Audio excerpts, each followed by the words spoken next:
Hello everyone, welcome to NerdyBios. I am your host Utkarsh Shukla. Let me introduce you to my guest, Mr. Gaurav Sarien. Hi everybody.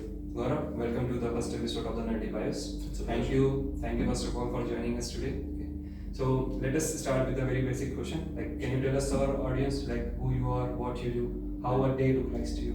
Right, so my name is Gaurav and I am the Chief Growth Officer for StatusNeo, which essentially means that, so there are two definitions that I like to give to this. When there is growth all around, it is thanks to all the amazing effort from the teams around me. And when there is no growth happening, then usually it is because of me. Jokes apart, so I'm responsible for all things business, product and marketing for the organization. So my day typically is split across these three functions as such. Typically my day starts with a sprint call that I run every day in the morning, just to make sure that we're on top of business, just to make sure that we're there, with respect to our taking the right steps towards growth. It slowly, kind of moves on into, kind of follow-ups and kind of, calls and meetings that you've got scheduled for your business partners and, for internal stakeholders as well.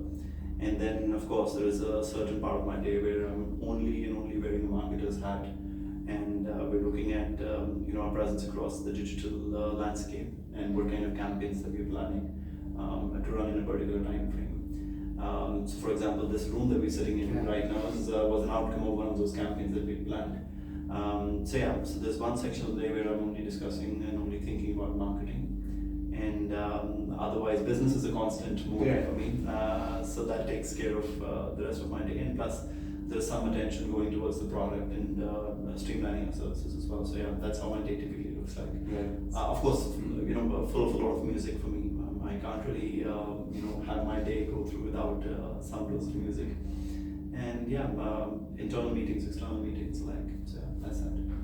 Thanks for this answer. So there is one question that arose in everyone's mind today is that how a work-life balance happens, or how a work-life balance is, what is it really? Because most of the people think that it's working at 8 hours a day and then doing whatever tasks you are doing, but somehow and somewhere you can see the people who are at the top level or who are different from others or who have done something big, they have some different definition of that work-life balance. So what's that according to you? Okay, so one clarification, I think other than looking big, I don't really think I've done anything big in my life as such. I'm just extremely blessed to be in the right place at the right time, and good things are happening for me and people around, so that's that.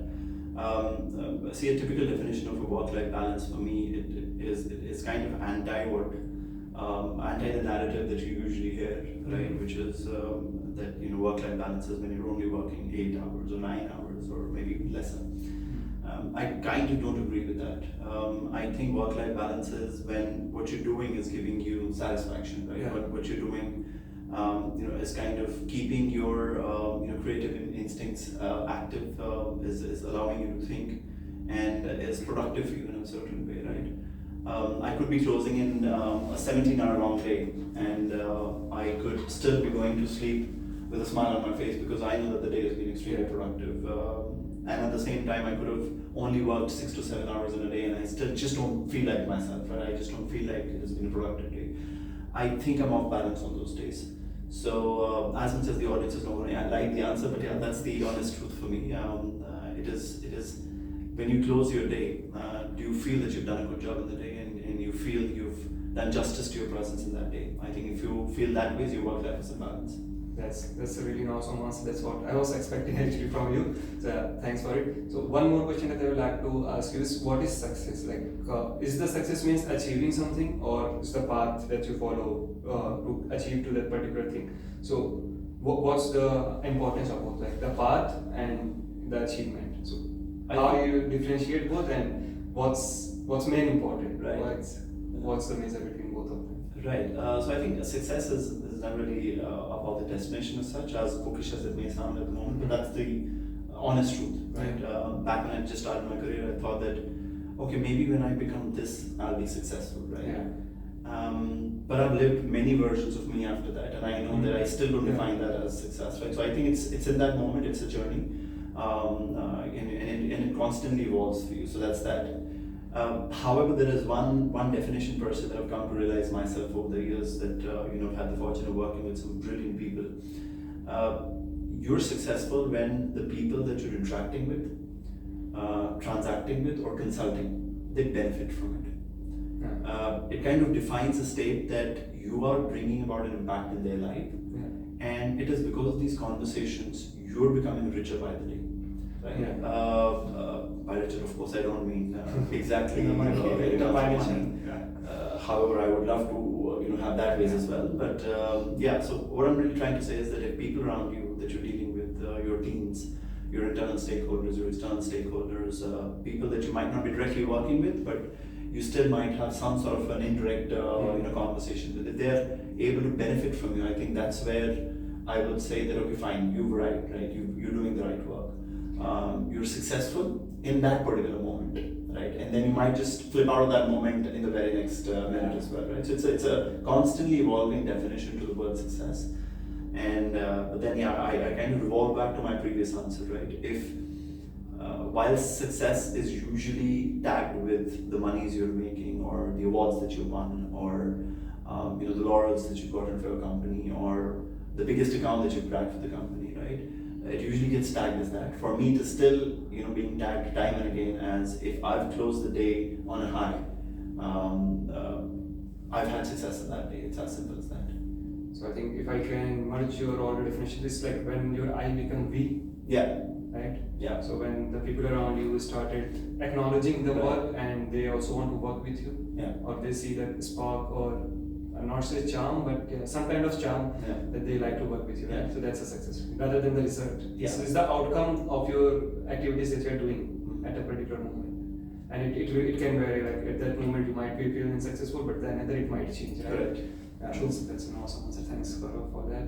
So one question that I usually ask my guests, and that's in the list, is what hardware and software are you fond of? Okay, I've been known to be extremely inclined and biased towards all things Apple. I'm one of those Apple junkies that you would see thriving around the stores the second a new Apple gadget has been launched, and I have no shame in accepting that. I'm sure a larger part of my family hates me for it, because that's where I spend most of my money. Just to answer your question in simpler terms, I end up using a lot of MacBook, I end up using a lot of iPad for when I'm on the move. I'm usually on my AirPods listening to either music or taking calls, so that's that. Of course, an iPhone is a must for me at all times. Other than the usual Apple gear that you would find in my room, you would also see a set of Marshall speakers. I'm a bit of a almost audiophile. I call it almost because I'm still not there yet. So essentially there'd be a set of speakers in my room, and I've come to love Marshall quite a lot. And there'd be so there's another hardware. It's a 25-inch screen, because I spend quite an amount of time working. So I would want to look at what I'm designing or what I'm doing at a larger screen. So that's another hardware that I just added to my office, or my workspace, so to speak. So that's that. I think that defines more or less the kinds of hardware that I'm using. So it arises one question: why so much inclined towards Apple? Why not some other brand? Yeah. So I think it started with my madness for all things Steve Jobs. Many people call him only an inspired artist. Many people don't really approve of his psychology work. Maybe today it will not stand the test of the best leaders to work for, but I still think he really showed the way what it meant to sell, what it meant to market, what it meant to hold design and experience in its true aspect. So it started because of that. The only problem was when he was popular, I did not have money to buy their products. So I think that was the only trade-off back then. So it started from there, and thus, regardless of what people have to say, right? I mean, there is still no match for the finesse, for the quality, for the standard, for the way their systems and their hardware operate, right? There's still no match for that. As much as we can debate about it, we can bicker about it. There are no two views about me starting off on my never-ending quench, never-ending fascination with Apple products. It started because of him, but then it continued because of the level of quality that they continue to maintain in the products. And that's a very honest answer, I can say. The best answer anyone can give. Okay. So the final question that I would like to ask you is, since you must be dealing with different people every day, right? Yeah. So what I have found out is there are two types of people, one with the growth mindset and one with the fixed mindset. Yeah. So how you deal with the people with the fixed mindset, like those who says that there might be some people that you found out that they do not want to work after a certain period of time, or there are too many excuses. No. So see, first of all, it's a misnomer, right? I mean, for all intents and purposes, I'm a chief growth officer, so of course, growth is the reason why I exist. Typically speaking, right? But I kind of also agree with the fact that you don't really have to be thinking about growth at all times, right? So for example, there is only for a certain amount of time that you can imagine for you to be running at a particular pace. You've got to slow down at times. You've got to think back. You've got to think things through, and you've got to take some time to do that. So I'm not typically against somebody who is not really in that growth frame of mind. They might just be taking the time to think about something, to analyze some situations, right? That's that.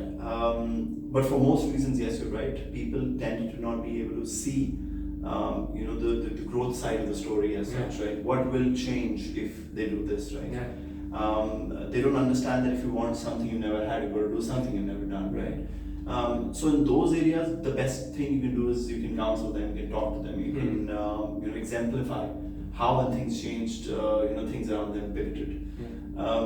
Now, whether they're receptive to it or not, whether they apply to it or not, is a different story altogether, right? You sometimes only have to do the job of dragging the horse to the well, right? Horse has to decide whether it wants to drink water or not. So yeah, that's that. I mean, all you have to do is you have to make sure that your teams are well equipped with the knowledge that this is the outcome if this happens, right? They're well aware of the circumstance, and they're well aware of what might not happen if this doesn't happen, right? And then you have to trust them and allow them to take their own decisions as well, and you've got to back them up regardless of the decision they take, right? So, that's really a good answer, where no one is going to be judged on their mindset. Everyone needs to get the knowledge, and we need to make them sure that what are the benefits that they are going to get from those tasks that they are going to do. That's really good answer. Gaurav, thanks. So I think that's it for this episode. Thanks everyone for joining. Thank you, Gaurav, so much. Thanks, Utkarsh. Thank you.